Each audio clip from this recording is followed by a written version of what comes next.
Hi, this is a story of how I decided to become an artist in college while getting a degree for engineering.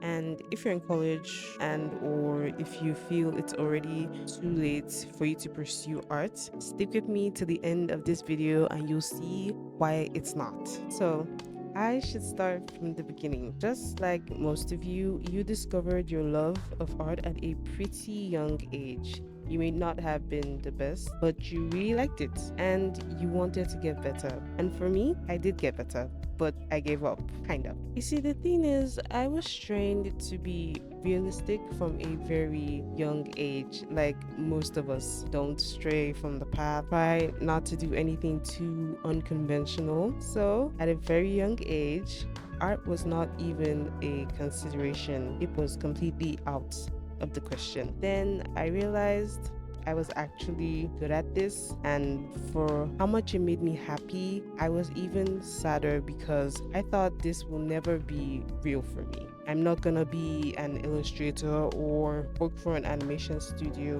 be a comic artist. So I stopped and I completely buried any thoughts of it because it just hurt at that point. And the worst part was, I didn't even realize I was doing this until later in my life. I got decent grades in school. When it came time to choose what I wanted to study in uni, I chose civil engineering. Actually, I chose architecture because, well, at least I could draw. And when I first got to uni and I realized that I couldn't do architecture, so I went for the next best thing, which was civil engineering because why not? They work in the same industry, so it's gonna be similar. Wrong.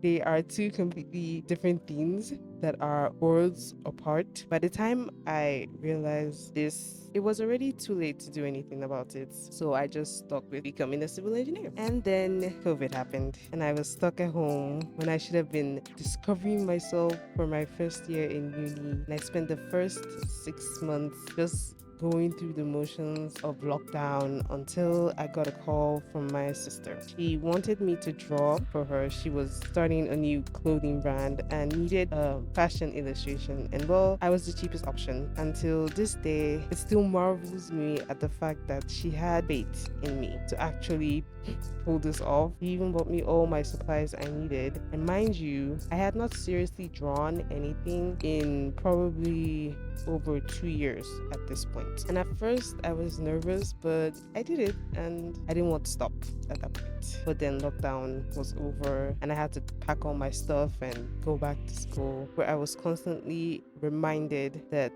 this was unattainable for me. But this time I couldn't just bury it. One of the best things that could happen to a student happened to me.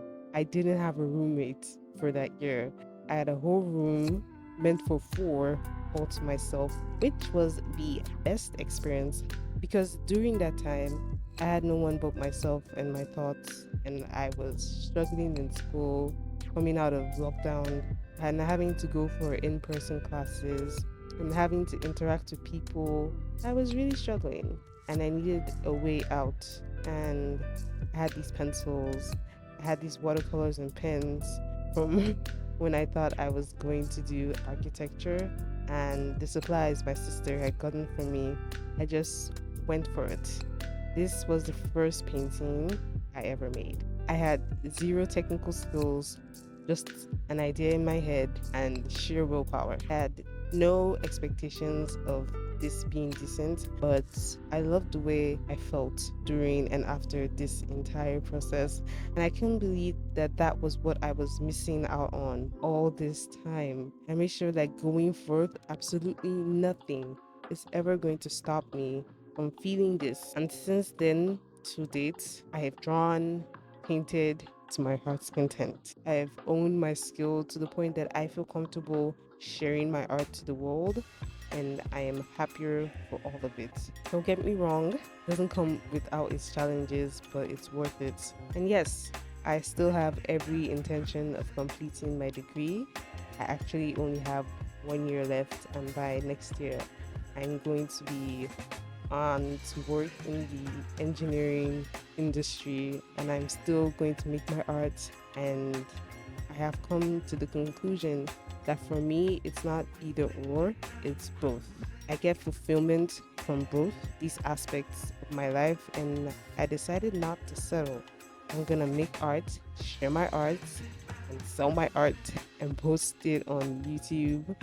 And I hope you do too. You deserve it. And if you enjoyed this video and you want to see more content like this from me, consider subscribing and liking so this gets to more people. Goodbye for now.